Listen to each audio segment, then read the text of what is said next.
Comment lutter contre le manque de logement pour les jeunes ?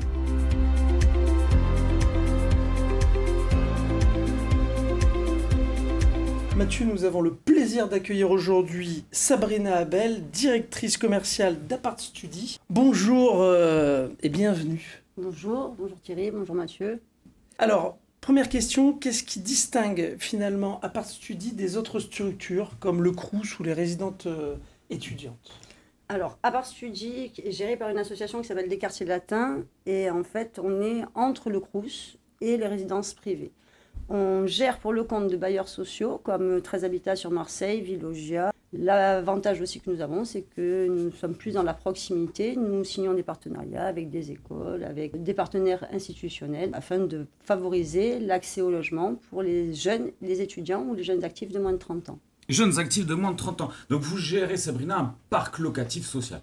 C'est exactement. Ça. Quelles sont un peu l'histoire de l'association ? Quelles sont les valeurs dans l'accompagnement que vous proposez aux jeunes actifs ? Alors, l'association Les Quartiers Latins gère donc un parc locatif de plus de 800 logements répartis sur 6 résidences partout en France, donc une à Marseille, une à Montpellier, une sur Bordeaux et 3 en Île-de-France. Nous avons également tout un accompagnement économique et social, une convivialité, de la solidarité entre eux, avec toute une équipe, petite équipe, puisqu'on est en associatif, on a en général des moyens restreints. Voilà, des moyens restreints. Mais en tout cas, dans toutes nos résidences, nous avons un manager qui est sur place 6 jours sur 7, un agent technique qui est là aussi pour répondre aux problèmes techniques. On met en place aussi donc, un système de communication, ils peuvent nous joindre 24 heures sur 24. Une conseillère économique et sociale qui peut les aider à gérer leur budget, parce que gérer un budget quand on est jeune à 20 ans et qu'on a son premier logement, c'est un peu compliqué. Donc on les accompagne aussi avec ça, avec leur dossier CAF, leur quotidien. Leur quotidien et surtout leur sécuriser leur parcours locatif jusqu'à leurs 30 ans, en leur donnant aussi les clés pour après... Comment rentre un jeune aujourd'hui, Sabrina ? Alors, les critères d'attribution sont différents. Donc, on parlait tout à l'heure du Crous ou d'une résidence privée. Au Crous, il y a souvent des critères sociaux. Il faut être boursier. Les alternants ne sont pas souvent prioritaires, favorisés. Dans les résidences privées, là, c'est le budget des parents ou du jeune en général qui pêche. Donc, nos critères d'attribution, c'est d'être un jeune étudiant ou en formation ou jeune actif, donc les stagiaires ou jusqu'aux alternants. Peuvent postuler chez nous, peuvent candidater chez nous. Et on favorise aussi la garantie Visale, qui est une garantie d'État. Donc tout ça favorise, en fait, ça sécurise le jeune locataire. Tous nos appartements sont éligibles aux APL, donc ce qui permet aussi d'alléger le budget. Et donc voilà, donc on a moins de critères, on va dire. On ne va pas regarder les revenus des parents, comme vont le regarder certaines résidences privées. Et on ne va pas aller sur des critères vraiment ultra sociaux comme pourrait le faire pour le Crous. Donc, ce qui permet effectivement d'accueillir le plus grand nombre dans des résidences qui sont sécurisées avec donc du personnel à l'écoute des jeunes et de leurs problématiques. Et un vrai esprit familial et convivial. Oui, voilà, on essaye aussi de mettre de la convivialité. Cette année, nous avons même embauché un community manager qui a l'âge de nos étudiants et qui permet un petit peu de leur transmettre des messages que nous, parfois, on a du mal à leur transmettre. Parlons de transition écologique. Est-ce que c'est un enjeu pour vous ?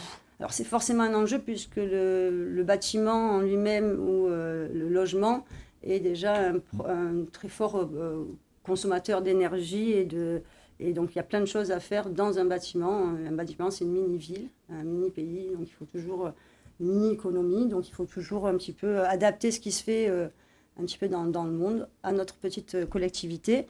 Donc aujourd'hui, nous, on essaye de faire beaucoup de sensibilisation. Donc au niveau des économies d'énergie, on a mis en place, par exemple, des thermostats connectés sur tous les radiateurs, que ce soit nous c'est-à-dire que les charges soient comprises ou non pour le locataire.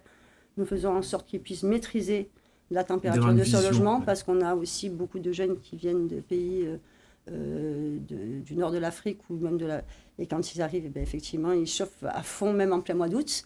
Même quand il pleut, en plein mois d'août, ils chauffent à fond. Donc, on leur explique. Donc, tout ça, c'est notre travail aussi d'éducation. Comment on fait des économies d'énergie sans forcément couper les chauffages et avoir un manque de confort. Voilà, donc ça, nous, on transmet beaucoup de choses. La gestion des déchets aussi, c'est une grosse problématique, parce que là aussi, le tri des déchets n'est pas forcément le même partout. Donc il faut que nous, on éduque tous nos locataires.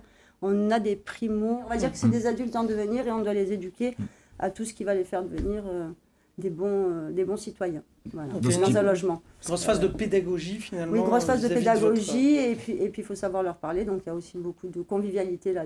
Voilà, on fait des fêtes pour leur expliquer plein de choses. Autour d'une pizza, tout passe mieux. Voilà. Les messages de sensibilisation, effectivement, sont mieux partagés. Sabrina, qu'est-ce qu'on peut vous souhaiter? Quels sont vos projets pour l'année 2025? Alors, on a déjà beaucoup évolué l'année dernière avec 2 grosses résidences qui ont été ouvertes l'été dernier. L'association a en projet d'ici 2027 l'ouverture de 4 nouvelles résidences, donc essentiellement en Île-de-France et dans la région Aquitaine, puisque c'est là où il y a le plus gros manque de logements. On a un petit sur notre territoire aussi, je crois, non? Malheureusement, voilà, nous restons à l'écoute de toute personne, que ce soit les collectivités locales, les promoteurs, les bailleurs sociaux, à l'écoute de tout projet qui pourrait se faire autour du logement locatif conventionné.